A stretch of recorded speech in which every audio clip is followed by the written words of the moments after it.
बिस्मिल्लाहिर्रहमानिर्रहीम सल्लल्लाहु अला मोहम्मद। पाकिस्तान और दुनिया भर में लाखों देखने और सुनने वालों को नईद अहमद जानी का सलाम। नाज़रीन, आपको जलानी जी यूट्यूब चैनल और फेसबुक पेज पर खुशामदीद। उम्मीद करता हूँ आप जहाँ कहीं भी होंगे अपने अहल खाना समेत बाखरियत होंगे, खुश भी होंगे और महफूज भी। नाज़रीन कराम, अपनी गुफ्तगू का आगाज़ करने से पहले तमाम ख़वातीन हज़रात से ये गुजारिश है जो हमारे चैनल पर भी नए हैं वो अपना जलानी जी चैनल सब्सक्राइब फरमा लें ताकि रोज़ाना आप तक हमारी नई वीडियोज़ आसानी के साथ पहुँच सकें। बिला तहीर अपनी गुफ्तगू का आगाज़ करता हूँ। नाज़रीन कराम, मेरे साथ इस वक्त मौजूद हैं सीनियर तज्ज़िया कार सजाद अहमद खोखर साहब। उनसे गुफ्तगू का बाकायदा आगाज़ करते हैं। अस्सलाम वालेकुम। जी वालेकुम अस्सलाम। सजाद साहब, सबसे पहले तो ये फरमाएँ कि मैंने गर्मियों में इतनी ज़्यादा मच्छरदानियाँ नहीं देखी जितनी आजकल हथकड़ियाँ देख रहा हूँ। जो भी अपोजिशन मौजूदा जो है पाकिस्तान तहरीक इंसाफ के साथ जिनका तल्लक है, उनके जो कद्दावर शख्सियात हैं उनके बाजू में देख रहे हैं हथकड़ियाँ लग रही हैं। इतनी तो मैंने कभी मच्छरदानी, गर्मियों में मच्छरदानी सीज़न होता है, मच्छरदानियाँ भी कभी नहीं देखी जितनी आजकल हथकड़ियाँ देखी जा रही हैं मीडिया पे, सोशल मीडिया पे। जहाँ पे ये क्या सीज़न चल पड़ा है, या क्या कौन सी सियासत हो रही है इस वक्त मुल्क पाकिस्तान में, किस तरह के हालात बना दिए गए हैं? आखिर इम्पोर्टेड हुकूमत क्या चाहती है? इतनी गिरफ्तारियाँ किस लिए की जा रही हैं, क्या चाहती है ये? जी बिस्मिल्लाहिर्रहमानिर्रहीम। इसमें मैं थोड़ा सा एक ऐड कर लूँ कि पहले जब भी गिरफ्तारियां होती थी ना पहली हुकूमतों में, तो पहले एफआईआर जो है ना वो दर्ज की जाती थी, एफआईआर कटती थी। आजकल ये हो रहा है कि पहले गिरफ्तारी हो रही है, हुकूमत बाद में सोचती है कि इसमें मुकदमा कौन सा करना है। पहली बात तो ये है। और दूसरी बात ये है कि आजकल जितने भी पीटीआई के रहनुमा गिरफ्तार हो रहे हैं ना, सब पे गद्दारी के केसेस जो है ना बन रहे हैं, गद्दारी के पर्चे कट रहे हैं। इससे पहले जितनी भी हुकूमतें होती थी या अपोजिशन थी जो उस वक्त जो आजकल हुकूमत में है, जब ये अपोजिशन में थे तो इन पे केसेस बनते थे करप्शन के, मनी लॉन्ड्रिंग के। तो ऐसे केसेस तो बनते हैं चोरों, डाकुओं, लुटेरों पे। और बगावत के पर्चे जो आजकल कट रहे हैं, ये बगावत के पर्चे कटते हैं सियासतदानों पे। तो आप इसी चीज़ से अंदाज़ा लगा लें कि सियासत पाकिस्तान में कौन कर रहा है, बदमाशी कौन कर रहा है और चोर बाजारी कौन कर रहा है। तो ये अगर पर्चे काट के अवाम की आवाज़ को जो है ना बंद करेंगे तो ये तो इनकी भूल है, क्योंकि ये जो रेजिस्टेंस होती है ना, ये होती उस वक्त है जब आप पे सख्ती की जाए। आप जितनी सख्ती करेंगे मज़ाहमत उतनी बढ़ती चली जाएगी। आप स्प्रिंग को कितनी देर दबा के रखेंगे, जितना दबाएंगे अगर आप स्प्रिंग छोड़ेंगे तो वो उतनी तेज़ी से ऊपर जाएगा। तो ऐसे पर्चों से, ऐसी एफआईआरों से, ऐसे केसेस से अवाम की जो आवाज़ है ना वो दबाई नहीं जा सकती। मैं खुद इस चीज़ का गवाह हूँ कि मैं पिछले दिनों कल या परसों गया हूँ ज़मान पार्क। रात के तकरीबन 11 बजे हम पहुँचे हैं, तो मेरा ख्याल है सुबह 5-6 बजे हम वहाँ से निकले हैं। तो इतनी रात, इतनी धुंध, इतनी सर्दी में इतना जम्मे गफ़ीर है वहाँ पे ज़मान पार्क के बाहर इमरान खान साहब की हिफाजत करने के लिए, जो अवाम उनसे प्यार करती है, मोहब्बत करती है, जो पाकिस्तान से प्यार करती है, जो पाकिस्तान में रूल ऑफ लॉ की जो है ना वो नफाज चाहती है। तो इतनी ज़्यादा तादाद मैंने देखी है, उनके जज्बात देखे हैं, उनका जोश देखा है। ऐसे हथकंडों से ये जोश, ये जज्बा, ये आवाज़ दबाई नहीं जा सकती।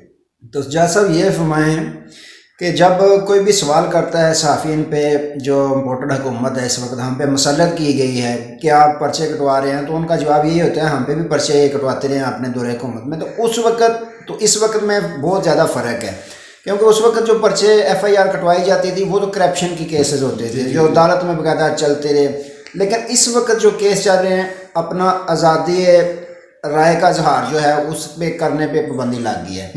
जो भी बोलता है, कोई बेशक सहाफ़ी बोलता है, कोई अपोजिशन में पार्टी का कोई भी मेंबर बोलता है, कोई भी इवन कोई भी बोलता है तो उस पर एफआईआर कटवा दी जाती है, उसे धार लिया जाता है। इस पे आप क्या कहेंगे कि यह किस मुल्क पाकिस्तान में ये कंडीशन बन गई है? क्या ये चाहते हैं कि जो भी बोलेगा उसको अंदर ही देंगे?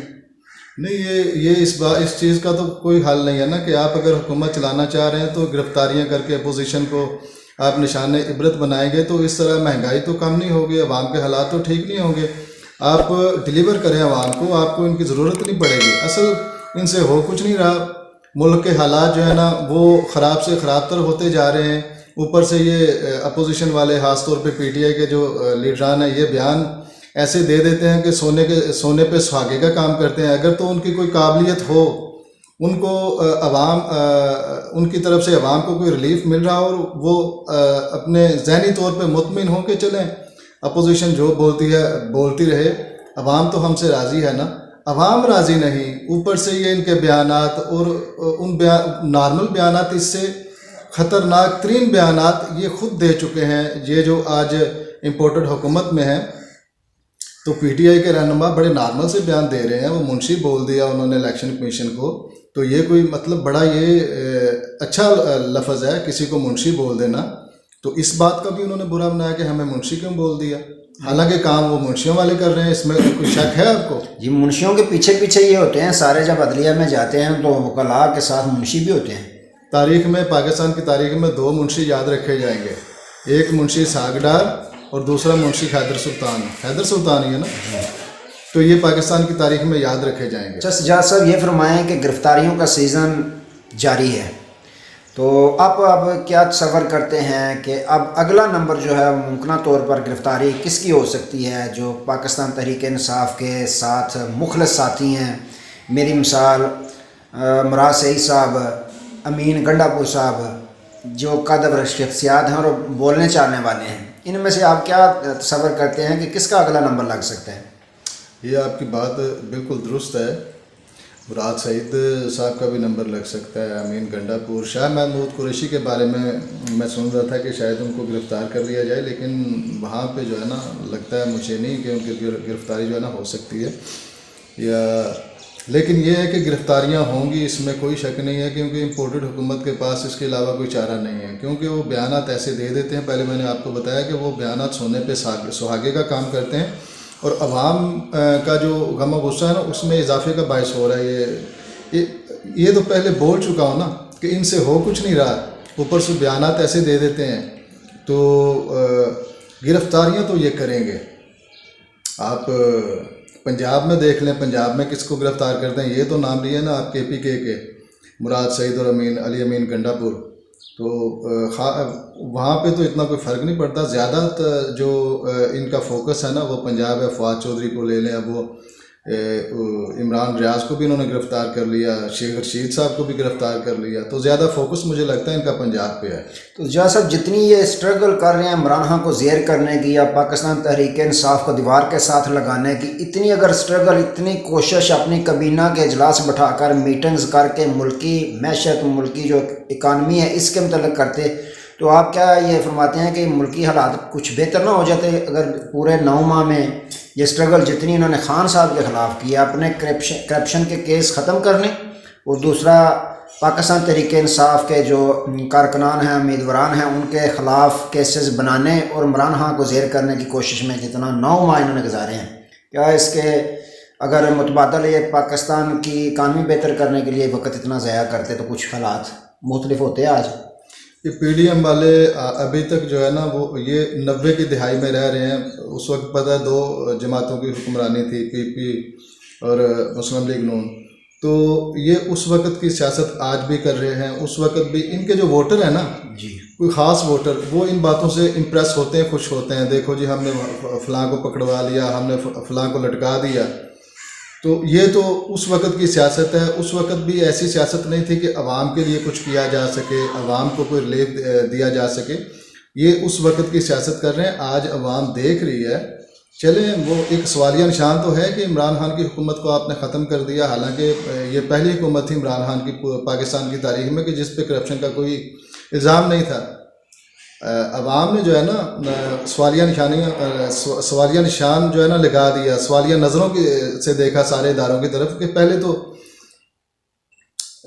कोई हुकूमत ख़त्म होती थी, करप्शन केसेस उसके बाद में मंजरे आम पे आते थे, तो अवाम जो है ना बर्दाश्त कर लेती थी। तो आज तो एक ऐसा इंसान जिस पे पाकिस्तान की तारीख में पहला वज़ीर-ए-आज़म है जिस पे करप्शन का कोई इल्ज़ाम नहीं, और उसको निकाल दिया। और मुसल्लत किसको किया गया कि जो किसी न किसी हवाले से पाकिस्तान बनने से लेके आज तक हर हुकूमत में रहे, चोर डाकू लुटेरे, जिन पे करप्शन के मुकदमात हैं, जिन पे मनी लॉन्ड्रिंग के मुकदमात हैं, तो अवाम तो सारे सब की तरफ जो है ना बड़ी सवालिया नज़रों से देख रही है और बड़े गुस्से से देख रही है, इनको समझना चाहिए।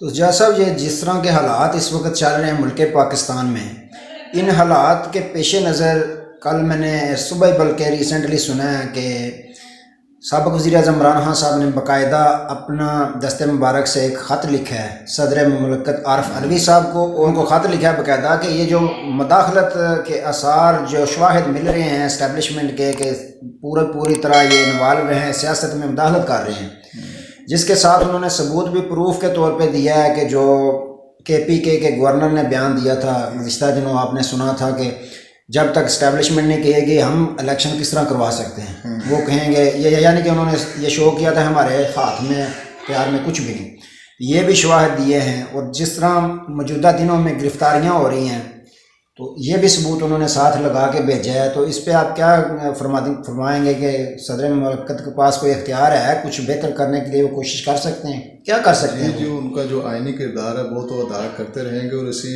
आइनी किरदार को अदा करने के लिए ही इमरान खान ने शायद ख़त लिखा है।